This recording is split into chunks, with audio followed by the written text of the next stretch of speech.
En 1968 se desarrolló un movimiento estudiantil que dejó una huella indeleble en la historia del país.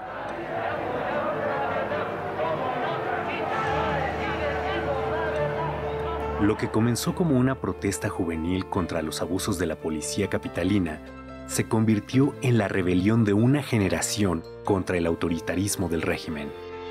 Decenas de miles de jóvenes estudiantes se manifestaron pacíficamente en defensa de las libertades civiles y la democracia. Al justo reclamo se sumaron maestros y sectores populares. El gobierno de Gustavo Díaz Ordaz vio en el desafío estudiantil una conjura comunista y ordenó la represión que culminó con la matanza del 2 de octubre de 1968 en Tlatelolco.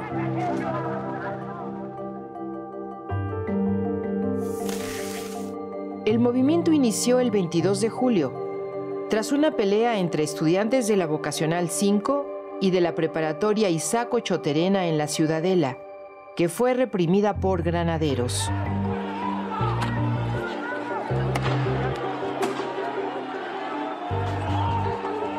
El 26 de julio, dos manifestaciones en el centro de la Ciudad de México, una de protesta contra la represión y otra conmemorando la Revolución Cubana, también fueron reprimidas por la policía. Ante la respuesta autoritaria, la protesta estudiantil se extendió. Escuelas de la UNAM y del Politécnico se declararon en paro. Después lo harían escuelas privadas y universidades de varios estados.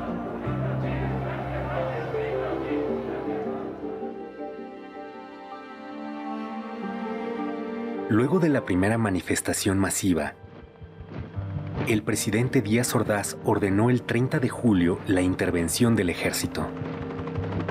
De un bazucazo, soldados destruyeron la puerta histórica de la Preparatoria 1 y tomaron violentamente el edificio, deteniendo a decenas de estudiantes y maestros.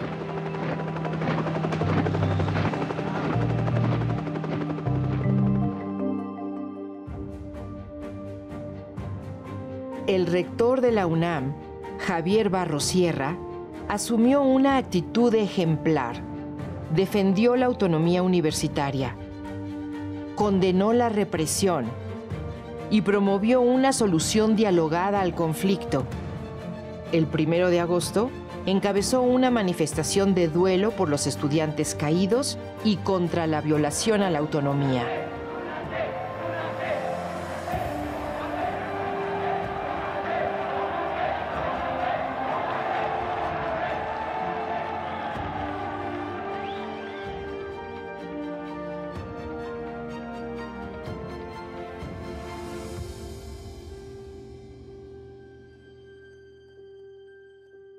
En los primeros días de agosto, los estudiantes formaron el Consejo Nacional de Huelga, con representantes de escuelas de la UNAM y el IPN.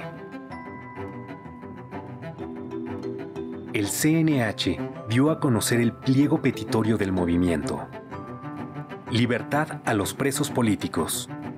Derogación del delito de disolución social del Código Penal. Indemnización para los familiares de muertos y heridos. Desaparición del cuerpo de granaderos y destitución del jefe de la policía. Los estudiantes demostraron una enorme creatividad. Las brigadas se multiplicaron por calles, mercados, jardines, plazas públicas y generaron una enorme simpatía entre la población. Fue el primer movimiento social en el que participaron miles de mujeres que rompieron los estereotipos de la sociedad tradicional y fueron protagonistas de una lucha por un país más libre.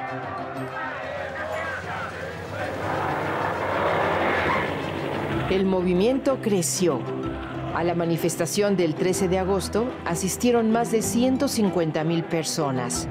Los estudiantes demandaron diálogo público. El gobierno aceptó, pero nunca cumplió. El movimiento estaba ganando la batalla de la opinión pública a pesar de la campaña en contra por parte de la prensa, radio, televisión y de todo el aparato de Estado. El 27 de agosto, más de 500,000 personas marcharon al Zócalo.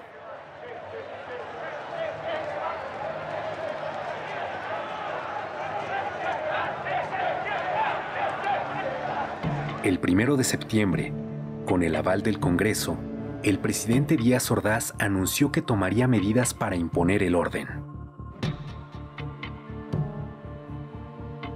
En respuesta, los estudiantes realizaron una marcha del silencio.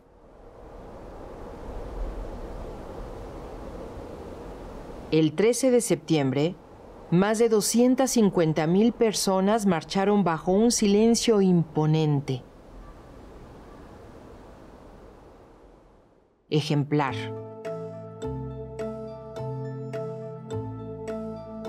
El gobierno canceló toda negociación y decidió optar por la fuerza para acabar con el conflicto.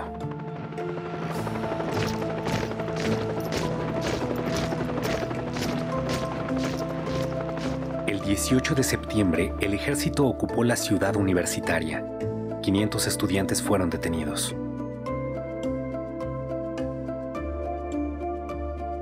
El 23 de septiembre se tomó violentamente el casco de Santo Tomás y la vocacional 7 de Tlatelolco, venciendo la tenaz resistencia estudiantil.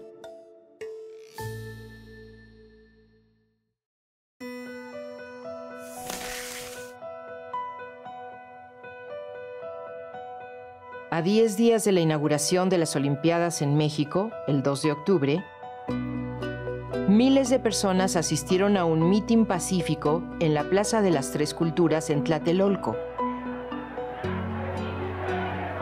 Por la mañana, representantes estudiantiles se reunieron con una comisión del gobierno. Se esperaba el inicio de una solución negociada.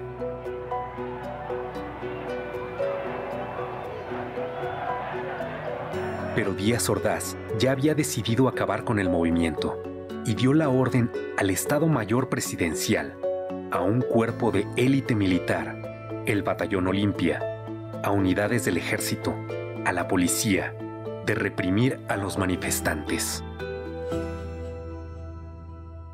Desde horas antes, francotiradores oficiales se apostaron en los edificios que rodeaban la plaza.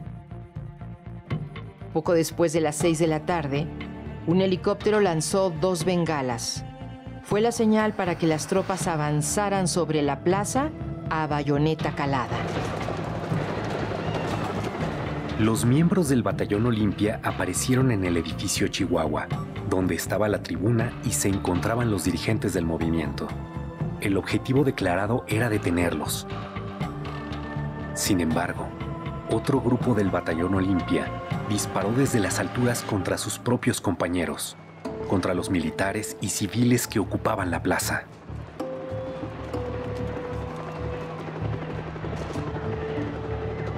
En el fuego cruzado, comenzaron a caer los manifestantes muertos o heridos, y la multitud corrió para escapar de la trampa.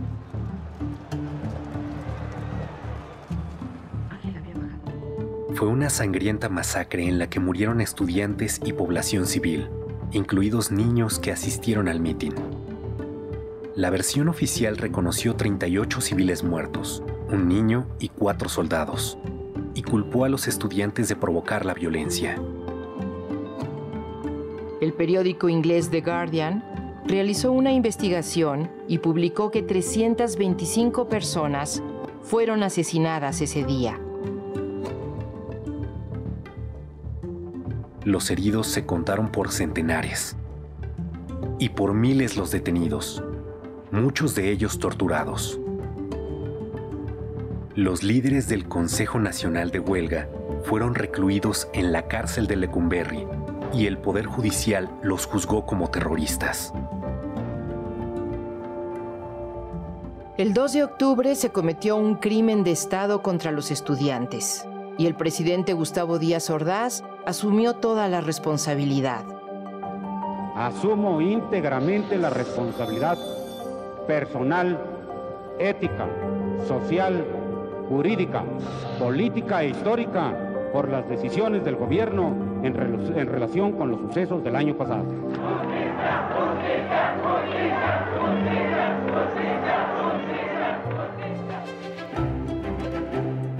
1968 fue un parteaguas en la historia de México y punto de partida de nuevos movimientos sindicales, magisteriales, campesinos, urbanos, por los derechos humanos y la democracia.